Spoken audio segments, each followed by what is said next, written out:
the subject. It is far easier to remain silent.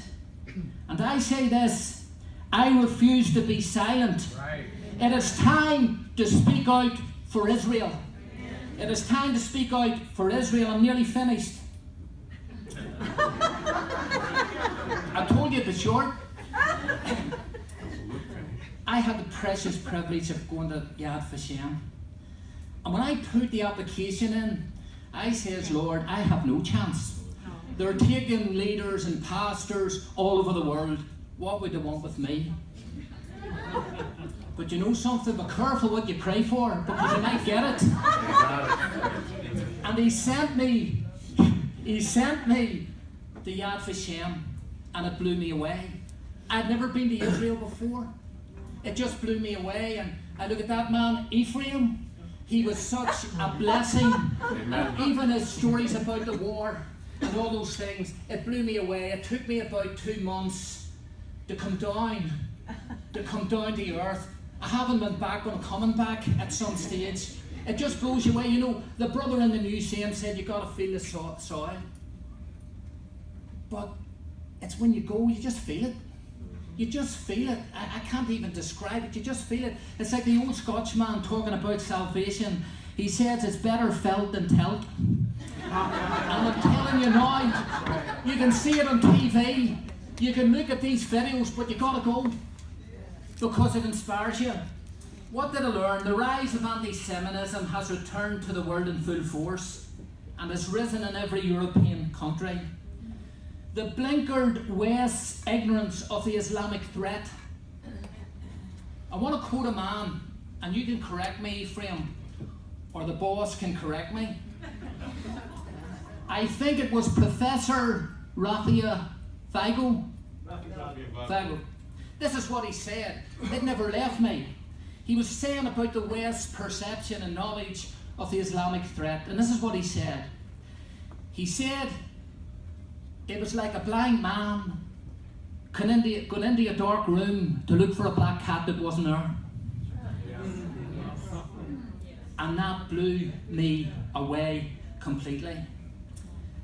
To me, his statement was prophetic. The West are putting their heads in the sand in relation to this threat. The other thing I learned, the unadulterated lies of the media so wrongly skewed towards the Palestinian cause. Palestinian Watch, I get it every day in my emails, and all you hear is about the glorification of terrorism. The denial of the Holocaust, its denial is a new form of anti-Semitism and revisionism. And my highlights, meeting Hannah Pick. Because I came nearly 4,000 miles to come here, and I didn't think I was going to go. And God just created a way. I have to go to Amsterdam. Every time I go to Amsterdam, I go to Anne Frank's house. I've got about 3 diaries. I'll go again. I'm going to go to Corrie ten Boom's house this time.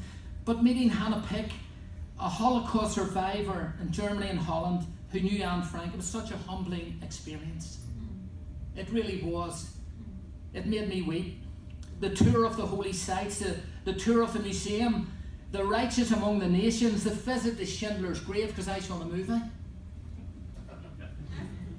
And the networking and lasting friendships of the class of 2012. Okay, 2 minutes, 2 wee seconds. One. Okay then, I'll leave the rest out then. But could I say the final word?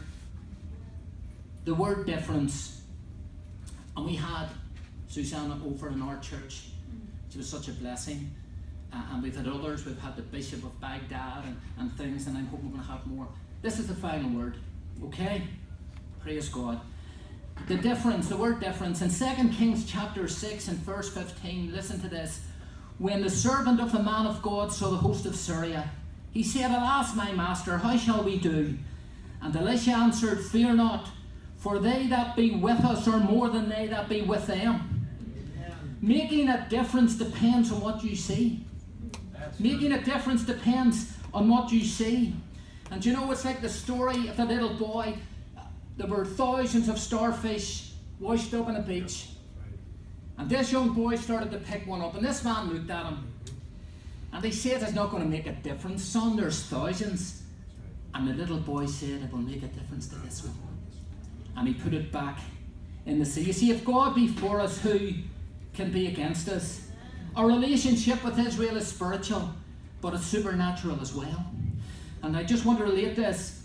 There was a Battle of Mons in the First World War, and the German machine guns were cutting the British to bits, and then they suddenly fled. And after the war, the general spoke to the German. He says, tell me this much, why did you leave your machine guns? And why did you leave the trenches when you were cutting us to pieces? He said it was a cavalry. He said there were no cavalry there. He said there were men in white horses with white flowing hair and white robes came running through, and we shot them and we couldn't stop them. And somebody told me it happened in 1973 in Israel, where an Egyptian said the same thing. These men, God